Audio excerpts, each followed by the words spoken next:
नमस्कार फ्रेंड्स, येन समाचारा।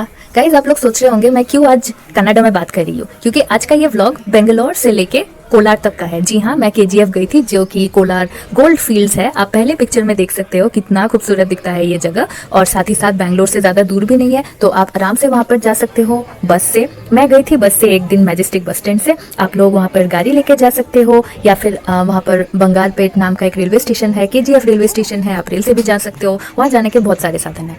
अब मैं मुद्दे पे आती हूँ, मैं कहाँ कहाँ घूमी। जैसे कि आप पहले वाले लोकेशन पर देख सकते हो, मैं गई थी श्री सोमेश्वर स्वामी टेम्पल में, जो कि होसाला आर्किटेक्चर का एक प्रतिबिंब है, बहुत ही खूबसूरत है।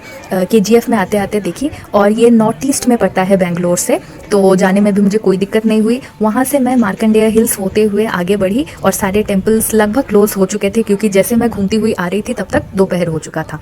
तो मैंने सोचा कि क्यों ना मैं वहाँ का सबसे बड़ा टूरिस्ट अट्रैक्शन होके आऊँ। तो मैं 1 घंटे की बस जर्नी के बाद पहुँच गई श्री कोटिलिंगेश्वर स्वामी टेम्पल में, जो कि है कामासंद्रा में। Hello, it's me Madhuritu. Welcome to my channel. Today I am in this place called Kolar. It is also known as Kolar Gold Mines, Kolar Gold Fields, which is KGF. And the place right now I am, which is ahead of Kolar, and it is somewhere in Bangarpet. Actually, ahead of that, I had to change buses, and then I came here.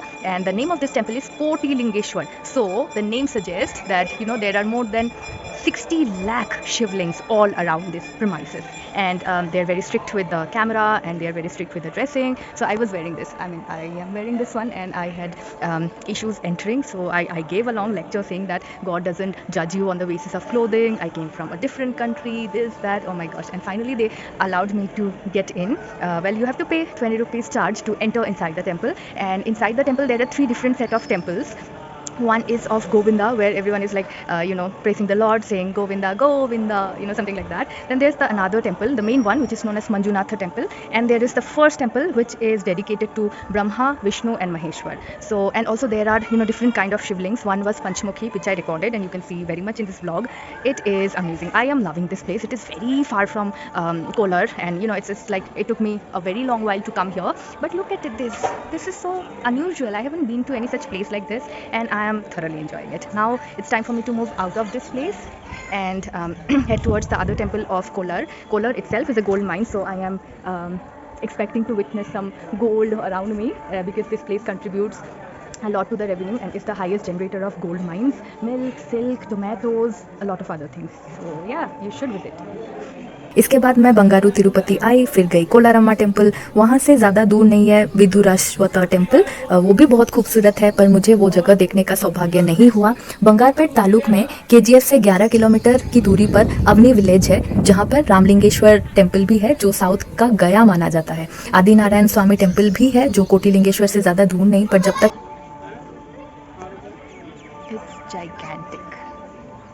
कि मैं Kotilingeshwara temple से बाहर आ चुकी थी तब तक वो बंद हो चुका था, जिसकी वजह से मैं जा नहीं पाई। और केजीएफ का फिल्म शूटिंग स्पॉट भी है, जो देखने बहुत सारे लोग जाते थे, पर क्योंकि धूप बहुत ज़्यादा था तो मैं ज़्यादा वो एरिया एक्सप्लोर नहीं कर पाई। अभी बात करती हूँ श्री कोटिलिंगेश्वर मंदिर की। इस पे एक मूवी भी बनाया गया है कनाडा सिनेमास में, श्री मंजुनाथ नाम का, 2001 में रिलीज हुआ था, आप लोग देख सकते हो। और रही बात शिवा के स्टैचू की, 108 फीट लंबा है वहाँ का शिवलिंग, और जो नंदी जी है वो 35 फीट की ऊंचाई पर है। वहाँ पर मेन 11 मंदिर है, साथ में एक वाटर टैंक भी है जिससे कि अभिषेक किया जाता है, और शिवरात्रि वगैरह में काफ़ी भीड़ वहाँ पर देखी जाती है। वहाँ पर गेस्ट हाउस भी है लोगों के रहने के लिए, मैरिज हॉल इत्यादि, मेडिटेशन हॉल, कई बार एग्जीबिशंस भी होती है, तो मैं समझ रही हूँ कि वो एक एग्जीबिशन सेंटर है। ये एशिया का सबसे लंबा मंदिर माना जाता है इन टर्म्स ऑफ जितने भी शिवलिंग है। और अगर मैं नंबरों की बात करूँ, 6.5 लाख वहाँ पर शिवलिंग मौजूद है, और देवनागरी प्लस कन्नड़ा भाषा में कोटि का मतलब है करोड़, जिससे कि नाम पड़ता है इस मंदिर का कोटिलिंगेश्वर, क्योंकि वहाँ पर 6.5 लाख के तादाद पर शिवलिंग मौजूद है। और इस मंदिर को किसने बनाया था? स्वामी संभ शिवमूर्ति ने। अब इनके बारे में ज़्यादा रिसर्च तो मैंने भी नहीं किया है, बट इतना मुझे वहाँ पर पता चला जब मैं एंट्री कर रही थी। और जो मैं 11 मंदिरों की बात कर रही हूँ, उसके अंदर फ़ोटोज़ वगैरह निकालना सख्त मना था, जिस वजह से मैं नहीं निकाल पाई। पर मैं आप लोगों को बता दूँ कौन कौन से मुझे भगवान वहाँ पर दिखे। विष्णु जी थे, ब्रह्मा महेश्वर का एक मंदिर था, एक सीता और राम जी लक्ष्मण के साथ, हनुमान जी के साथ एक मंदिर था, अन्नपूर्णेश्वरी मंदिर भी एक था, और एक था करुमारी अम्मा टेम्पल, और एक था वेंकटरमणी स्वामी, फिर पांडुरंग स्वामी, पंचमुखी गणपति, अंजनेया, फिर कनिका परमेश्वरी, ये सारे देवी देवताएं वहाँ पर थे। इसके बाद मैं बहुत ज़्यादा थक गई थी इतने सारे टेम्पल और इतने सारे भगवानों को देखते हुए, पर मैं बहुत ही अमेज्ड हो गई थी क्योंकि ये टेम्पल इतना सुंदर था कि कैसे मैंने लगभग पूरा दिन ही बिता दिया उसके अंदर, समझ ही नहीं आया।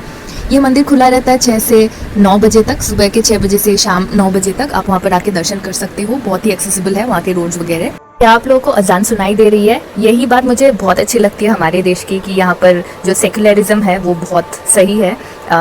तो ये होने के बाद आप देख सकते हो स्क्रीन पर भी कि शाम ढल चुका था, तो मैंने सोचा कि क्यों ना मैं आने वाले और जगहों में एक्सप्लोर करूं। और तभी मुझे जब मैं खाना खाने गई एक लोकल स्टॉल पर, तब बोला गया कि आप ऑटो वगैरह ले लो, क्योंकि वहाँ पर ज़्यादा लोग मुझे दिखाई नहीं दे रहे थे और उन्होंने बोला कि एक सिंगल लेडी के लिए ऐसा सेफ़ है नहीं, तो बेहतर होगा कि मैं ऑटो वगैरह रिजर्व कर लूँ। तो तुरंत मैंने एक ऑटो ले लिया और भैया को जो मेरे पेंडिंग लिस्ट में जगह थे वो बताए और एक एक करके मैं सारे जगहों में घूमने लगी। अच्छा, क्या आप लोगों ने कोलार का स्टैम्प देखा है? आपको पोस्ट ऑफिस में दिख जाएगा। मैं जब कर्नाटका बैंगलोर के पोस्ट ऑफिस में गई थी तब मुझे कोलार और तमाम सारे जगह जहाँ जहाँ मैं गई हुई हूँ उन सारे जगहों के स्टैम्प्स मुझे दिखे और काफ़ी अच्छा लगा।